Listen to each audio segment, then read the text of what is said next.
Bonjour à chacun, bonjour à chacune, bienvenue dans un message pour toi. Nous sommes très heureux de nous retrouver ensemble. Je profite de l'occasion pour peut-être vous dire qu'à partir d'aujourd'hui, et ce jusqu'à la rentrée ici scolaire pour nous à l'île de la Réunion, donc jusqu'au dimanche 15, nous marquerons une courte pause puisque je serai un peu pris. Mais je bénis Dieu de ce que nous pouvons ensemble partager la parole de Dieu. Peut-être que sous une autre forme, je vous mettrai un verset, là encore sur la page, un verset à méditer, un verset de réflexion, et nous pourrons ainsi maintenir ce lien. Quoi qu'il en soit, j'aimerais saluer tous ceux et toutes celles qui nous rejoignent, et pour permettre à d'autres encore de se connecter avec nous, nous allons marquer dans quelques instants une très courte pause, et juste après cette pause, nous lirons ensemble dans Ésaïe chapitre 26, verset 3. Ésaïe chapitre 26, verset 3, je vous dis à tout de suite.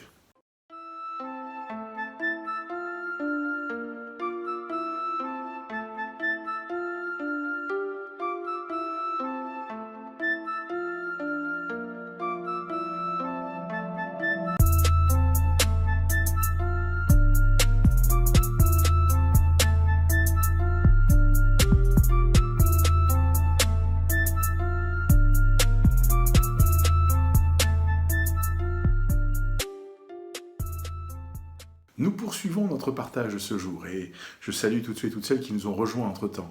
Que Dieu vous bénisse, que le Seigneur vous fasse beaucoup de bien. Nous lisons dans Ésaïe 26, 3, comme cela a été annoncé tout à l'heure. À celui qui est ferme dans ses sentiments, tu assures la paix parce qu'il se confie en toi. Voyez-vous, Ésaïe le prophète parle ici. Et ça fait partie du cantique des rachetés, ceux qui ont été rachetés par l'Éternel, ceux qui, là encore, ont saisi l'opportunité de laisser l'Éternel les conduire et les diriger. Alors la Bible dit que ceci à celui qui est ferme dans ses sentiments, littéralement à celui qui se repose. Et on se repose sur qui? À celui qui se repose sur l'auteur de son secours, de son salut, et qui reste ferme dans ses sentiments, qui est déterminé dans ses sentiments. Eh bien, la Bible dit que tu assures la paix parce qu'il se confie en toi. Voilà la clé. Si nous voulons être des hommes et des femmes qui vivent en paix et qui vivent de la paix, soyons de ceux et celles qui se confient en l'Éternel, qui est l'auteur de notre secours, de l'auteur de notre salut, qui est le seul qui puisse encore agir. Et comme nous le lisons dans le texte, la Bible dit à celui qui est ferme dans ses sentiments, tu assures la paix parce qu'il se confie en toi. Le grand défi dans ce siècle est de savoir se confier en l'Éternel. Le grand défi dans ce siècle est de savoir se confier en Dieu et à Dieu. Alors je prie pour que Dieu te bénisse. Je prie pour que Dieu t'encourage. Je prie pour que tu puisses toi aussi faire le choix de te confier en l'Éternel ton Dieu. Et que l'Éternel ton Dieu, là encore, t'assure ce qu'il y a de meilleur, qu'il recouvre ta vie de sa présence et qu'il comble ton cœur de ce qu'il est lui en mesure de t'apporter. Oui, que le Seigneur t'encourage, que le Seigneur te fortifie, que Dieu te renouvelle, que Dieu te bénisse. N'oublie pas, la parole de Dieu te dit à celui qui est ferme. Alors être ferme, ça veut dire littéralement ne pas être chancelant. Et pour ne pas chanceler, il faut s'appuyer sur. Et s'appuyer sur qui? Pas sur un homme, pas sur une femme, à celui qui s'appuie littéralement sur l'auteur de son secours, de son salut. Oui, c'est ce que tu dois faire. Appuie-toi sur l'Éternel ton Dieu. Et la Bible dit ceci, et tu l'as lu avec moi, tu assures la paix parce qu'il se confie en toi. La paix parce qu'il te fait confiance. La paix parce qu'il repose sur toi. Et on se repose sur Dieu. Alors oui, que le Seigneur nous aide et que Dieu nous encourage. Je prie pour que Dieu te bénisse.